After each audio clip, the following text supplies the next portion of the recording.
Esse aqui, senhoras e senhores, é o Conker Online, um MMORPG que lotou várias lan houses do Brasil, e eu tenho certeza que você, assim como eu, já jogou esse jogo. Ele foi mais um MMORPG que acompanhou o boom desse gênero nos anos 2000, assim como o Mu Online, que foi lançado lá em 2001, o Ragnarok, lançado em 2002, e até mesmo o Grand Chase, em 2003, que inclusive tem vídeo aqui no canal, e se você quiser ver, tá bem caprichado, cheio de informação, dá uma acessada. O Conker Online ele foi desenvolvido pela TQ Digital Entertainment, que é aí uma subsidiária da NetDragon, que é uma empresa fundada lá na China. E esse jogo foi lançado oficialmente no dia 17 de abril de 2003, com foco no público chinês, no público asiático e em países que falam a língua inglesa. E na época, cara, o Conker era o 1.0 e ele se destacou por vários fatores, né? O PVP frenético, sistema de Rebirth, que é o renascimento das classes, guerra de guildas e o combate muito frenético, né? Muito rápido. O jogo tinha apenas 4 classes quando começou, né? O Trojan, que era um guerreiro, o Warrior, que era como se fosse um paladino, o Archer, que era um arqueiro, e o Taoist, que seria mais ou menos um mago do jogo. E a ambientação desse jogo era baseada na mitologia chinesa, mas precisamente aí na China Imperial. Acho que dá pra sacar, né? A cidade principal era Twin City, uma zona segura, sem PVP, onde os jogadores basicamente iniciavam a sua jornada. E lá também tinha uma arena para duelos e o Marketplace, que era um espaço para os jogadores fazerem comércio com outros jogadores. E também era o ponto de encontro principal de qualquer comunidade, qualquer grupo de amigos ou pessoas que iam jogar contigo. Mas não é a única área importante do jogo, também tinham outras áreas muito importantes que incluíam aí a Phoenix Castle, a Desert City e a Bird Island, né? Que são mapas que trazem muita nostalgia para os jogadores antigos assim como eu. O Conker foi um jogo que chegou com gráficos bem simples, tinha aquela visão isométrica que era a câmera de cima com um leve ângulo lateral, né? E o jogo ele tinha uma identidade visual muito única e foi muito marcante para a época. Isso mesmo com todas as limitações técnicas que tinham de desenvolvimento lá naquela época. Pois é, meus amigos, esse foi o nascimento de um grande jogo, de um grande MMORPG nos anos 2000. Então veio a ascensão e o crescimento do Conker Online aqui para a América Latina, mais precisamente aqui para o Brasil. Pouco tempo depois do lançamento do jogo, ele começou a crescer muito rápido. Começou a ter uma base de players muito grande. E em 2005, apenas 2 anos depois, surgiu o Conker Online 2.0, com muitas melhorias visuais, interface muito mais moderna, correção de vários bugs do 1.0, ou seja, rodava bem mais liso em PCs ruins. Também foram incluídos eventos sazonais, missões diárias, balanceamento do PVP e guerras de guildas mais organizadas. Era tudo muito melhor que o 1.0. E isso atraiu muitos jogadores internacionais, principalmente aqui da América Latina e da Ásia também. E então, senhoras e senhores, veio a melhor época do jogo inteiro. E em 2008 veio a expansão New Dynasty, que foi uma das mais importantes do jogo inteiro. Trouxe uma nova interface para o usuário, novas missões,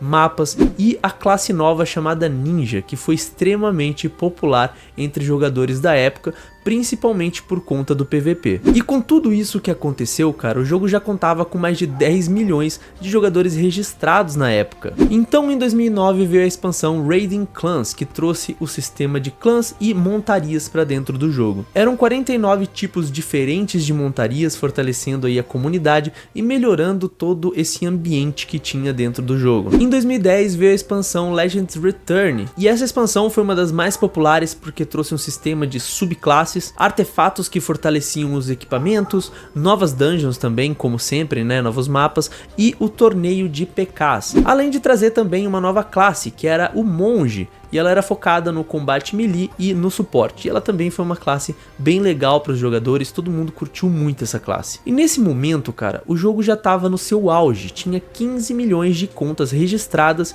e tinha entre 1 a 3 milhões de jogadores ativos mensalmente. Você tem noção do quanto isso é significante para a época? E quem lembra desse período de 2008 a 2010 sabe o quanto a Twin City era movimentada, cheia de players, não conseguia ver o chão da cidade de tanto player que tinha. E a qualquer hora do dia tinha muito player online e o mercado funcionava a todo instante. Se você estava no Marketplace, você instantaneamente vendia o que você precisava. Mas, senhoras e senhores, do auge também vem a queda. E nem tudo que é bom dura pra sempre, né? Então, a partir de 2011, a TQ começou a perder a mão em tudo que ela fazia. Veio a expansão The Return Light em 2011, que introduziu o monge marcial e melhorias aí nas montarias já existentes no jogo. Também veio a expansão Invasion of Pirates em 2012, que trouxe a classe pirata. Em 2012 também veio a Dawn of the New War, com rebalanceamento das classes Warrior e Ninja, porque elas estavam ficando mais abaixo que as outras. Em 2012 também veio o X-System, que era um sistema que personalizava os atributos chamado X. Em 2013 veio a Oriental Assassin, que era uma classe derivada do arqueiro, né? Então basicamente era um arqueiro com foco em combate furtivo. Em 2013 também veio o Age of Jang-Hu, que era o PVP livre com sistemas de reputação, basicamente tornando o jogo mais competitivo na época. Em 2014 veio o King of Kung Fu com a classe nova chamada Dragon Warrior. Em 2015 veio o Taoist Ascending com melhorias da classe Taoísta, né, que é a classe de mago do jogo. Em 2015 também veio o Kingdom War, que era o sistema de dominação de territórios dentro do jogo. E nesse período foi que o jogo se tornou Conquer Online 3.0. E apesar de todas as inovações, boa parte do conteúdo vinha com um custo muito alto. Ou você jogava por anos ou gastava muito dinheiro. Infelizmente nem todo mundo gasta dinheiro em jogo online, principalmente para cá, para América Latina. Itens prêmios, sistema de perfeição, talismãs, o Chi, Battle Power e o refinamento extremo deixaram o jogo absurdamente pay to win. Ou seja, quem tinha, quem não tinha, se virava dos 30 para conseguir jogar com o que podia na versão free. E além disso, o número de sistemas ativos confundia novos jogadores e criava muitas barreiras para o jogador antigo que quisesse retornar para o jogo por conta da nostalgia, por conta daquela lembrança feliz que ele teve nos anos de 2008 a 2010. Fora que o número massivo de bots, hacks e a falta de fiscalização começaram a estragar a experiência do jogo, porque só tendiam a aumentar. Porque é óbvio que a maioria das pessoas frustradas que não consegue pagar por tudo aquilo que o jogo tem a oferecer de forma paga, vai acabar migrando para coisas ilegais como hacks, bots e derivados. Eis que veio o surgimento e o aumento dos servidores privados, os famosos servers piratas. E em todo esse cenário de caos e frustração, os servidores privados começaram a ganhar muita força no Conquer Online. Isso porque esses servidores ofereciam uma jogabilidade muito mais justa e mais próxima da versão 2.0, que é a versão glorificada pelos fãs até hoje, sem os exageros e as complexidades que o servidor atual tinha e tem até hoje. Também tinha uma menor dependência de itens pagos, os eventos eram personalizados por pessoas que amam esse jogo e o suporte é muito mais próximo da comunidade, ou seja, todo mundo se sentia mais atraído e mais acolhido pelos servidores piratas. A maioria fazia um bom equilíbrio de classes, corrigiam bugs antigos no sistema do Conquer e davam prioridade ao PVP competitivo, sendo muito mais atrativo para quem viveu a era de ouro do Conquer 2.0. E é por causa disso que hoje muitos jogadores preferem servidores alternativos, isso para reviver o Conquer de forma mais nostálgica, muito mais divertida e menos frustrante sem todas essas atualizações desnecessárias que a TQ fez em todos esses anos até hoje.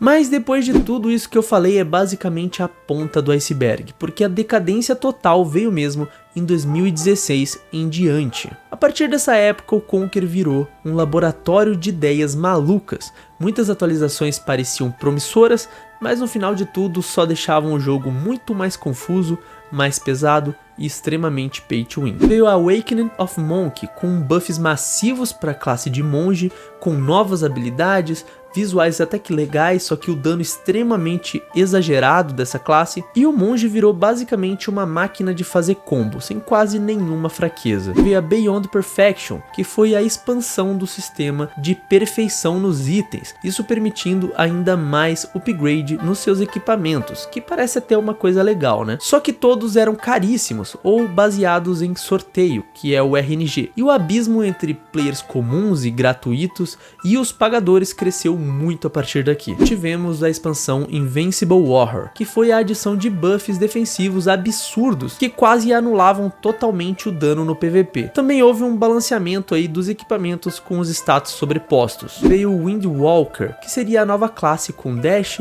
teleporte e um dano em área enorme. Era rápido demais e extremamente difícil de counterar. Dominou o PVP por quase 2 anos nos servidores do Grand Chase oficial, até receber um leve balanceamento para colocar ele ali comparado com os outros. Veio Fated Heroes, que foi a introdução do Thunder Striker, uma classe nova, mais apelona, com ataques em área e um visual futurista que fugia muito do estilo tradicional do jogo, não tinha nada a ver com a proposta original. Veio o Runner System, que foi o sistema de runas com bônus aleatórios que podiam ser aprimorados, ou seja, mais RNG, mais gastos e muito menos balanceamento. Veio o Shadow Ninja, que foi o rework completo da classe ninja, com novos efeitos, novas animações exageradas e combos de dano quase que instantâneo. Então o PVP virou um festival de explosões na tela. Veio o Myth Souls, que é basicamente uma nova camada de upgrade nos equipamentos baseada em almas míticas, o que apesar de ter sido um upgrade visualmente chamativo, novamente estava trancado atrás de sorteios e o famoso dinheiro real. Então em 2024 veio uma das piores atualizações que eu posso dizer para vocês, que é o famoso Conquer Dominó. Literalmente um modo de jogo separado dentro do Conquer Online, baseado em dominó e minigames dentro do jogo original, totalmente sem relação com a proposta original do jogo e desconexa com tudo que o Conquer tinha até aquele momento. E o resultado de tudo isso, cada upgrade novo introduzia uma nova forma de ficar mais forte, só que sem jogar, apenas pagando para ficar mais forte. O PVP virou uma guerra de números inflados e a identidade do jogo se perdeu em meio de tanta mecânica extremamente desnecessária. E foi assim que a gente viu o famoso Conquer Online da época de ouro se transformar nesse Conquer esquisito de hoje. E o que sobrou do Conquer Online atualmente? Cara, se estima que hoje em dia tem cerca de 1960, arredondando aí 2.000 jogadores que ficam ativos diariamente nos servidores oficiais do Conquer. A base total gira em torno aí de 20.759, né, 20.500 de contas logadas por mês. E mesmo com esse número baixo, o jogo continua recebendo atualizações, até porque eles querem sugar até o último centavo de quem é jogador fiel desse jogo. Mas a maioria dos jogadores que ainda amam o Conquer Online migraram para servidores privados, os servidores alternativos. Isso porque quem ama esse jogo normalmente está em busca de um ambiente mais equilibrado, mais divertido e principalmente menos ganancioso. O Conquer Online ele marcou uma época, fez história, mas infelizmente virou mais um caso de jogo clássico destruído pela ganância de uma empresa. O Conquer Online foi sim um marco dos MMORPGs, ele reuniu muitas comunidades, criou um monte de rivalidade, fortaleceu amizades nessa época, mas infelizmente a ganância e a falta de direção da empresa fizeram eles perderem sua essência, então basicamente o jogo virou outra coisa. Hoje em dia o que resta são prints, lembranças antigas, servidores privados tentando manter viva a chama de que um dia foi um dos maiores RPGs da sua geração. E se você jogou Conquer Online nessa época, comenta aqui embaixo qual era a sua classe favorita, qual era o servidor que você mais jogava, onde você cadastrou sua conta e qual foi o seu momento mais marcante dentro desse jogo. E se você quiser mais vídeos nostálgicos sobre MMOs, jogos antigos ou coisas que eu posso falar aqui no canal, me deixa aquele like, compartilha com aquele amigo que você conheceu na Lan House e se inscreve no canal. No demais é isso, tamo junto, um forte abraço e até o próximo vídeo.